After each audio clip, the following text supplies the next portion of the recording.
என் அன்பு நண்பர்கள் அனைவருக்கும் வணக்கம். கிருஷ்ணனை கலியுகத்துல நேர்ல பார்க்காமலே அதிக காதல் கொண்டவங்கன்னா அது ஆண்டாளும் மீராவும் தான். இதுல கலியுகத்துல பிறந்த மீரா தான் ராதையின் மறு உருவம்னு சொல்றாங்க. சரி, யார் இந்த மீராபாய்? ஆண்டாளை போலவே மீராவும் கிருஷ்ணனையே கடைசி காலம் முழுவதும் தான் கணவனா எண்ணி வாழ்ந்தவங்க தான் மீராபாய். மீராபாய் கிருஷ்ணனை கடைசியா சந்திச்சாங்களானோ திருமணம் செஞ்சுக்கிட்டாங்களா? அப்படி மீரா கண்ணனோட அழகிய காதல் கதையை பற்றி தான் இந்த கதையில தெரிஞ்சுக்க போறோம். அதுக்கு முன்னாடி நீங்க இன்னும் நம்ம சேனலை சப்ஸ்கிரைப் பண்ணலனா உடனே சப்ஸ்கிரைப் பண்ணி வச்சுக்கோங்க. சரி, வாங்க இப்ப கதைக்குள்ள போலாம்.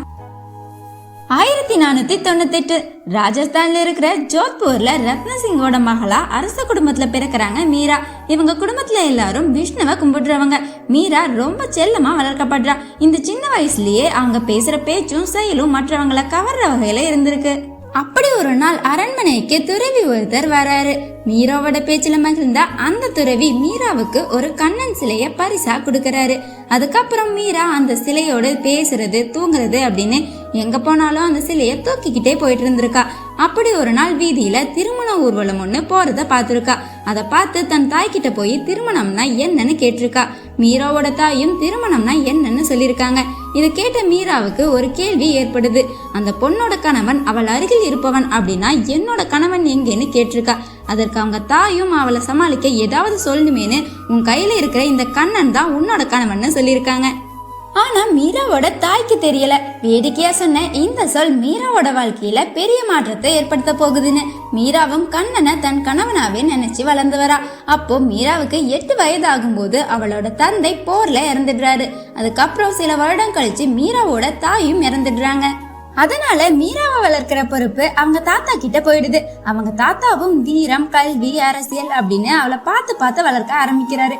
ஆனாலும் மீராவுக்கு பாட்டு பாடுறது, நடனம் ஆடுறதுலதான் அதிகமா ஆர்வம் இருக்கு.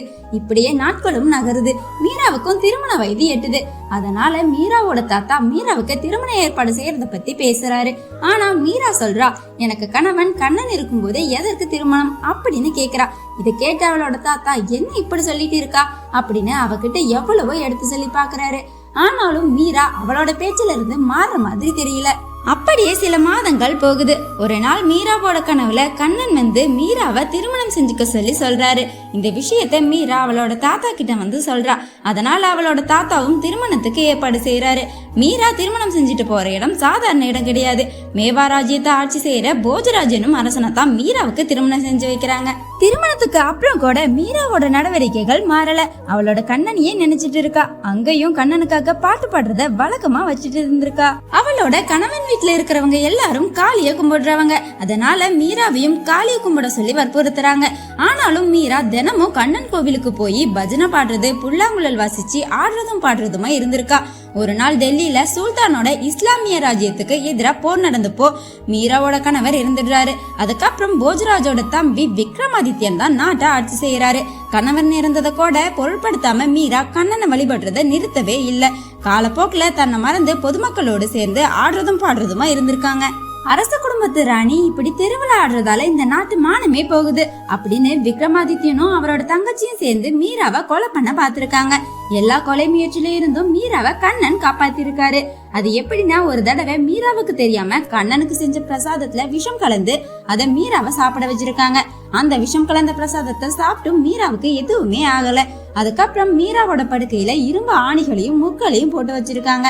அவை அனைத்தும் ரோஜா இதழ்களா மாறிடுச்சான். அதே மாதிரி ஒரு நாள் அர்ச்சனைக்கு வச்சிருந்த பூக்கூடையில விஷம் நிறைந்த பாம்பை வச்சு கொடுத்திருக்காங்க. மீரா அதை திறந்து பார்க்கும் போது அதுல அழகிய பூக்கள் மட்டும்தான் இருந்துச்சான். மீராவோட பாடலையும் நடனத்தையும் பார்க்க பல மக்கள் வராங்க. அப்போ அக்பரும் அவரோட அமைச்சரும் மீராவோட பாடலை கேட்க மாறு இடத்துல வந்து மீராவோட பாடல்ல மகிழ்ந்து ஒரு மரகத நெக்லஸ பரிசா மீராவோட காலடியில வச்சுட்டு போயிடுறாங்க. இது எல்லாம் மீராவோட குடும்பத்துல இருக்கிறவங்களுக்கு தெரிய வருது. இதுக்கு மேல மீராவை உயிரோட வச்சிருக்க கூடாது அப்படின்னு மீராவை ஆத்துல தள்ளி விட கூட்டிட்டு போறாங்க. ஆத்துக்கு பக்கத்துல வந்ததும் மீராவை தள்ளி விட்டுட்டு போயிடுறாங்க. அப்போதான் கிருஷ்ணன் முதல் முறையா மீராவுக்கு முன்னாடி காட்சி அளிக்கிறாரு. மீராவோட கைய பிடிச்சு தூக்கி விட்டு கண்ணன் சொல்றாரு, உன்னோட இந்த நரக வேதனையெல்லாம் விட்டுட்டு என்ன தேடி வான்னு சொல்லிட்டு மறைஞ்சிடுறாரு. கண்ணனே நேர்ல வந்து கூப்பிட்டதும் மீரா கேட்காம இருப்பாங்களா? மீரா ராஜஸ்தான் பாலைவனத்தை தாண்டி வெறும் காலிலேயே நடந்து வராங்க. அப்போ அங்க இருக்கிற மக்கள் எல்லாம் மீராவோட பக்திய பார்த்து வணங்குறாங்க. மீராவும் துவாரகை அடைஞ்சிடுறாங்க. அதுக்கப்புறம் மீராவோட குடும்பத்தினரும் மீராவுக்கு செஞ்ச கொடுமைகளை எல்லாம் நினைச்சு வருந்துறாங்க. மீரா அந்த நாட்டு விட்டு போனதும் நிறைய பாதிப்புகள் ஏற்படுது. அப்போ அங்க வந்த ஒரு துறவி சொல்றாரு, மீராபாய் ராதையோட அவதாரம். அவங்க இந்த நாட்டு விட்டு போனதாலதான் நீங்க இவ்வளவு கஷ்டத்தை அனுபவிக்கிறீங்க. அதனால மீராபாய் மீண்டும் உங்க நாட்டுக்கு வந்தாதான் உங்க நாட்டு மக்களோட கஷ்டமெல்லாம் குறையும்னு சொல்றாங்க. ஆனா மீராபாய் எங்க போனாங்கன்னு யாருக்குமே தெரியல. அதனால அந்த நாட்டு படை வீரர்கள் மீராவை தேட ஆரம்பிக்கிறாங்க. துவாரகையில இருந்த மீரா பிருந்தாவனத்தை நோக்கி போறாங்க. அங்க மீரா கண்ணனை பக்தியில உருகி பாடும்போது எல்லாரோட கண் முன்னாடியும் மீரா மாயமா மறைஞ்சு கிருஷ்ணன் சிலையோட ஒன்னா இணைஞ்சிட்டத அந்த நாட்டு மக்கள் நிறைய பேர் பார்த்திருக்காங்க. இன்னும் சிலர் சொல்றாங்க, மீராவோட குடும்பத்தினர் மீராவை அவங்க நாட்டுக்கு அழைச்சிட்டு வந்ததாகவும் அப்போதான் அந்த நாட்டு எல்லையில மீரா கால் எடுத்து வச்சதும் பயங்கர இடிமின்னலும் வந்திருக்கு. அப்போ கிருஷ்ணர் மீராவுக்கு காட்சி அளிச்ச அந்த சமயத்துலதான் மீரா மாயமா போனாங்கன்னு சொல்றாங்க.